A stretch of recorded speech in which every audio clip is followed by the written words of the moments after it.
दोस्तों कैसे हैं आप सब लोग। दोस्तों आज हाजिर हैं हम आपके सामने एक नया टॉपिक लेकर। एक नए कानूनी पहलू पे आज हम बात करने वाले हैं।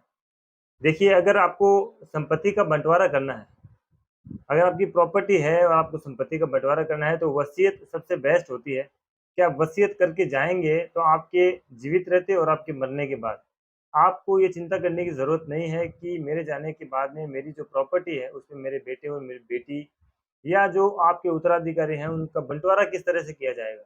वसीयत अगर आप करके जाते हैं तो उसमें वसीयत सबसे बेहतर तरीका है जो प्रॉपर्टी जो भी है उसका बंटवारा करने का। वसीयत में आपके मरने के बाद वो वसीयत लागू हो जाती है और उस वसीयत के अनुसार जो भी आपके उत्तराधिकारी हैं उस संपत्ति को आपस में बाँट लेते हैं।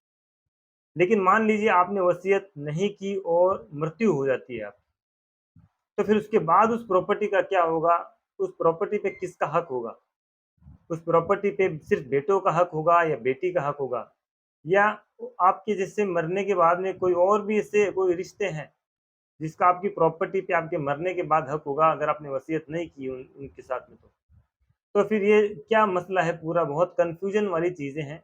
आज हम इसको एक-एक करके क्लियर करेंगे कि अगर बिना वसीयत की प्रॉपर्टी हो और डेथ हो जाती है किसी की, तो उन्होंने कोई स्पेसिफ़ाइड कहीं पर भी वो बँटवारा करके नहीं गए हैं, तो फिर ऐसी स्थिति में आपको क्या करना है? देखिए, वैसे तो हर जो कम्युनिटी है, हर धर्म के लोगों के लिए जो पर्सनल लॉ बनाए गए हैं, हिंदू के लिए अलग है, मुस्लिम के लिए अलग है। वो अपने-अपने जो पर्सनल लॉज़ हैं, उनके अनुसार रेगुलेट होते हैं और उनकी प्रॉपर्टी जो है, वो भी उसके अनुसार रेगुलेट होती है। इसी के आधार पे हिंदू उत्तराधिकार अधिनियम 1956 बना।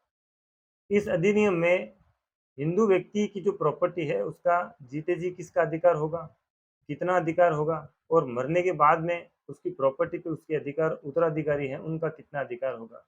किसको कितनी प्रॉपर्टी मिलेगी, ऐसे कौन-कौन से रिश्ते हैं जो उसकी प्रॉपर्टी में अपना हक और हिस्सा माँग सकते हैं। इसी के लिए देखिए, अगर आपने वसीयत कर दी है, वसीयत आप करके गए हो वसीयत तब तो इसमें कोई प्रॉब्लम वाली बात नहीं है। जैसी-जैसी आपने वसीयत की है, वैसी-वैसी प्रॉपर्टी का डिवाइडेशन हो जाएगा।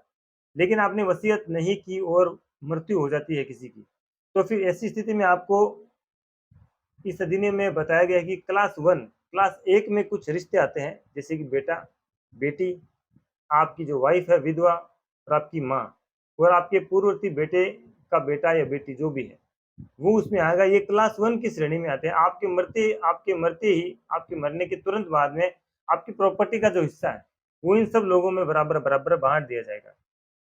और अगर मान लीजिए क्लास 1 में ऐसा कोई रिश्तेदार आपका नहीं है, आप क्लास 1 की श्रेणी में नहीं आते हो, तो फिर ये जो प्रॉपर्टी है आपकी, ये आपके बेटे की बेटी का बेटा, यानी आपकी जो पोती है उसका बेटा या उसकी बेटी, ये जो क्लास श्रेणी में ये और इसमें जो आपके भाई और बहन, ये जो रिश्तेदार हैं, ये इसमें आएँगे, ये अपनी प्रॉपर्टी को क्लास सेकंड के हिसाब से डिवाइड करेंगे। तो सबसे पहले ध्यान रखिए क्लास फर्स्ट में मैंने कुछ रिश्ते आपको बताए, वो उनमें आपकी प्रॉपर्टी को बँटवारा कर दिया जाएगा। मान लीजिए क्लास 1 में आप नहीं आते हैं, तो फिर क्लास सेकंड को सामने रखा जाएगा और उसकी तर्ज पे जो रिश्ते क्लास सेकंड में मैंने आपको बताए, उसकी तर्ज पे जो है आपकी प्रॉपर्टी का बँटवारा किया जाएगा। वैसे हिंदू उत्तराधिकार अधिनियम में मैं आपको बता दूँ कि पहले सिर्फ़ बेटों का ही अधिकार होता था पिता की संपत्ति पर। बेटी का इसमें कोई अधिकार नहीं था, लेकिन अब जब ये 2005 में एक अमेंडमेंट हुआ था, इस अमेंडमेंट के अनुसार अब बेटी का हक भी बराबर होगा बेटों के। यानी हिंदू उत्तराधिकार अधिनियम 1956 का जो पहले का कानून है और अब का कानून है, उसमें बदलाव किया जा चुका है। अब बेटियों का भी प्रॉपर्टी में उतना ही हक है जितना कि बेटों का है। चाहे वसीयत करके आप जाते हैं या वसीयत करके नहीं जाते हैं, तो भी बेटियाँ अपना हक माँग सकती हैं। लेकिन भारत की बेटियाँ जो है, बहुत सब्र वाली हैं, वो अपने भाइयों के लिए ज़्यादातर अपना हक छोड़ देती हैं।